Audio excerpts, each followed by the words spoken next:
A partir daí é interessante observar a vida dos dois, muito mais de Marx, né, e do Engels, que dedica muito mais à filosofia durante um tempo maior. Né. Marx, ao elaborar, né, como na juventude, esses princípios básicos da filosofia, daquilo que a gente poderia chamar de filosofia, né, do materialismo dialético, ele vai se dedicando a outras áreas. Né, e é interessante observar nas correspondências que ele faz com várias pessoas, ele percebendo as necessidades e as limitações que ele tinha. Né? Então, desde o início, ele começa a perceber que ele tinha uma limitação muito grande para tratar questões da economia, questões da política.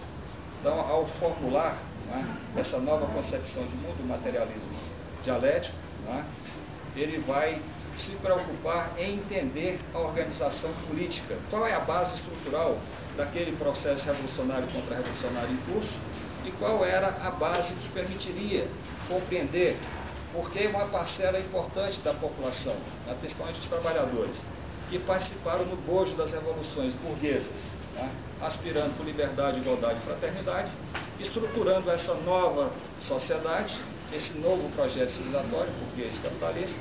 Essa liberdade, igualdade e fraternidade, ela não se realiza. Né?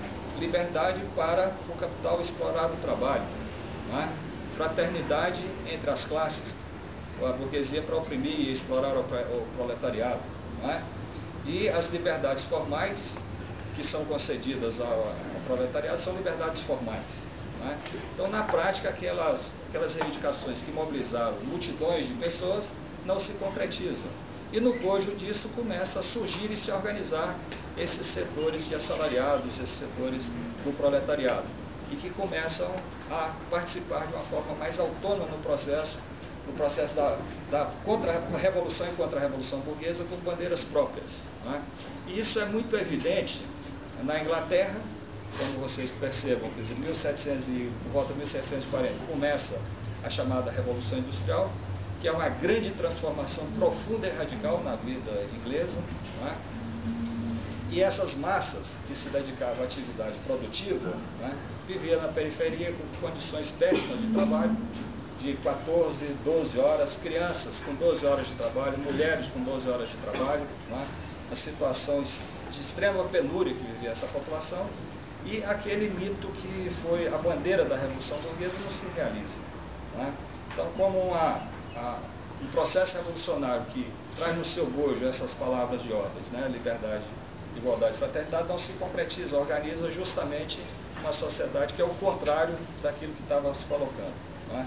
E claro que na medida que isso se estrutura, o que leva a que esses setores excluídos da propriedade, do capital, dos meios de produção, né, vão se organizando e vão surgindo em momento histórico. A experiência francesa vai demonstrar em 1830, já nesse processo de revolução e contra-revolução, na França, né, vai surgir alguns elementos, indícios de uma nova classe, de um novo setor que estava começando a participar com certa fisionomia própria. Na chamada Revolução de 1830 na França, já tem um setor ali, mesmo dirigido pela burguesia, mas se manifesta as reivindicações próprias com certa autonomia das bandeiras e das reivindicações burguesas. Não é?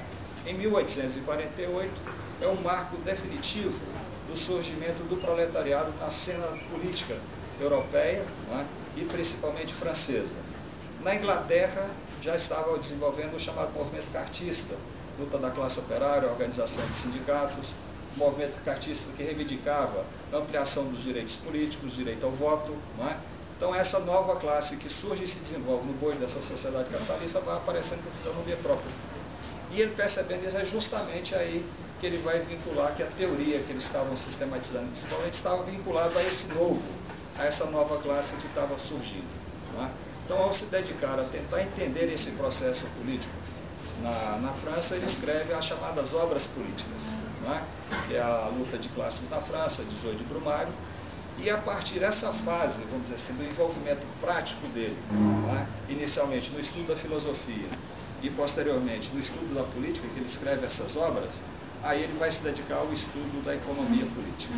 Né? Aí ele é um momento de reação, né, a partir de 1848, que ocorre a chamada Primavera dos Povos, que em vários países da Europa há movimentos proletários, com bastante intensidade, com bastante força, que esse movimento chamado de Primavera dos Povos é o surgimento do proletariado no processo da luta revolucionária, ainda da luta burguesa para se afirmar como hegemônica e dominante na França, já envolve o proletariado com reivindicações próprias.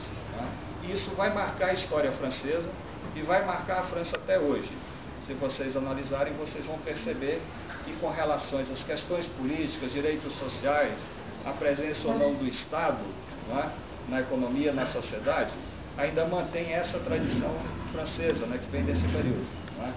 Se na Inglaterra foi o país onde produziu o pensamento liberal, já na França o liberalismo penetra, mas não passa, não é dominante, onde surge a bandeira de que aquela revolução também, a revolução burguesa, tinha que atender reivindicações, direitos sociais dos trabalhadores, naquele momento do santo law, que vai se transformar no proletariado. Então, no bojo da revolução burguesa já aparecem essas reivindicações de conteúdo social, reivindicações lutando por uma república social. Então, diferente aí da Inglaterra, esse processo da luta de classes na França tem uma manifestação muito mais, politização muito maior e, consequentemente, essa politização faz com que essas amplas massas trabalhadoras reivindicam direitos sociais. E é justamente essa reivindicação de direitos sociais, com a origem do pensamento liberal, que vai permitir, depois no pós-Segunda Guerra Mundial, o chamado estado de bem-estar social, que tem uma matriz francesa, principalmente francesa. Então Marx, a partir dessa Primavera dos Povos, ele vai se dedicar a estudar de forma minuciosa a economia política na Inglaterra. E aí ele produz essa obra que é um clássico, é um clássico onde ele faz ele disseca em suas partes, em seus detalhes, a economia capitalista e, consequentemente, a sociedade burguesa capitalista. Ao produzir essa obra, ele entendeu que estava ali já estabelecido a compreensão básica para entender essa sociedade que ele vivia e essa que nós vivemos. Ele tinha a pretensão de dedicar estudos a tentar entender o processo de formação e desenvolvimento das classes sociais. Ele chega a fazer algumas anotações, alguns estudos, que também ao morrer ele deixa inconcluso essas anotações iniciais, que Engels vai publicar sobre a origem da família, da propriedade privada e do Estado, que é uma obra que é sistematizada por Engels a partir dos rascunhos deixados por Marx e das conversas que eles tinham feito. Então ele pretendia se dedicar a essa origem das classes, a origem do Estado, ou seja, fazer um estudo de um conteúdo mais político. Porém, não basta a vontade, não basta a compreensão da necessidade. É necessário poder fazer. E a vida, nós sabemos que ela não é infinita. Em que eu pese ter planejado aí 125 anos de vida, sei que chegar nesses 25 anos de vida ativa, para lá já não tem mais como ultrapassar muito, tem um limite. E ele morre antes de concluir essas obras, de dedicar esse estudo. E deixa uma série de anotações, uma que eu falei para vocês, que é sistematizada pelo Engels. E a partir dessa tradição que produzida e deixada por Marx e Engels, vários outros pensadores vão desenvolver essa concepção. E aí vocês conhecem vários nomes, de alguns autores intelectuais revolucionários que mantêm essa tradição. Antônio Gramsci, Lukács, então são vários outros, e na atualidade, em função de toda essa produção teórica, e basicamente recuperando que Marx e Engels sempre faziam advertência, que não abordem o que eles escreveram como se fosse algo definitivo, pronto e acabado. Era uma simples contribuição que eles estavam dando, que deveria ser desenvolvido a partir de análises concretas, de análises reais.